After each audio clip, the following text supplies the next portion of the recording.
Isu mengenai kejahatan perikanan bukan lagi hal baru untuk diperbincangkan sebab kasusnya semakin hari semakin banyak.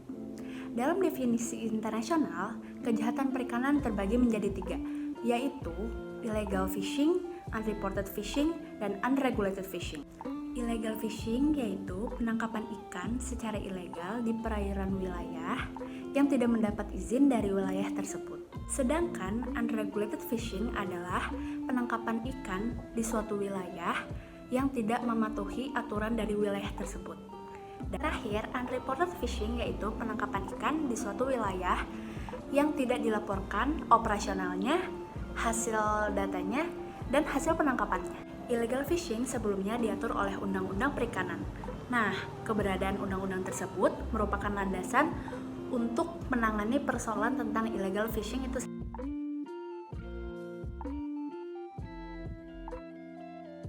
Berikut dasar-dasar hukum mengenai illegal fishing.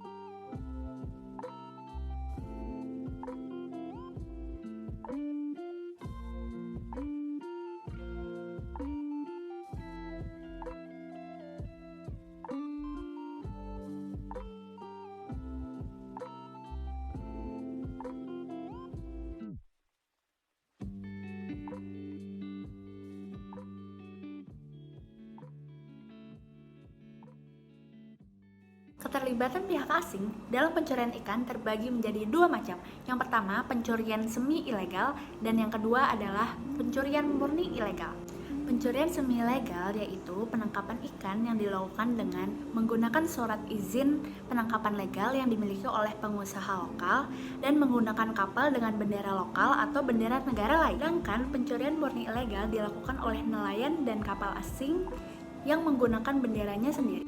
Menurut Kementerian Kelautan dan Perikanan Republik Indonesia, kapal asing yang pernah melakukan tindakan illegal fishing di Republik Indonesia yaitu kapal dari Thailand, Vietnam, Filipina, Malaysia, dan China. Lalu, pengawasan kapal asing dilakukan melalui dua pendekatan, yaitu hard structure dan soft structure. Structure itu sendiri dilakukan dengan memeriksa dokumen perizinan, lalu melakukan pemantauan posisi dan pergerakan kapal perikanan menggunakan sarana Vessel Monitoring System atau VMS, lalu melakukan operasi pengawasan di laut baik secara mandiri maupun dengan bekerja sama dengan institusi penegak hukum lainnya seperti TNI Angkatan Laut, Polair, TNI Angkatan Udara, dan Angkatan Soft Structure dilakukan melalui beberapa upaya, diantaranya melakukan kerjasama dengan berbagai kementerian atau lembaga, lalu kerjasama bilateral atau internasional, ratifikasi konvensi internasional, dan aktif dalam organisasi internasional seperti RPOA.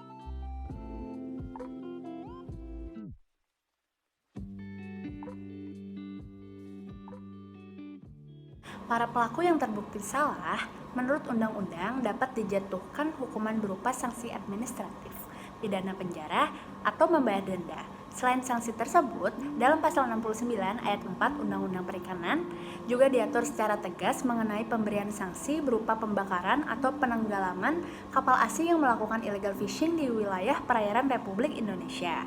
Kemudian, mengenai sanksi administratif bagi pelaku pelanggaran berdasarkan ketentuan dalam Undang-Undang Perikanan belum efektif serta belum menimbulkan efek jera.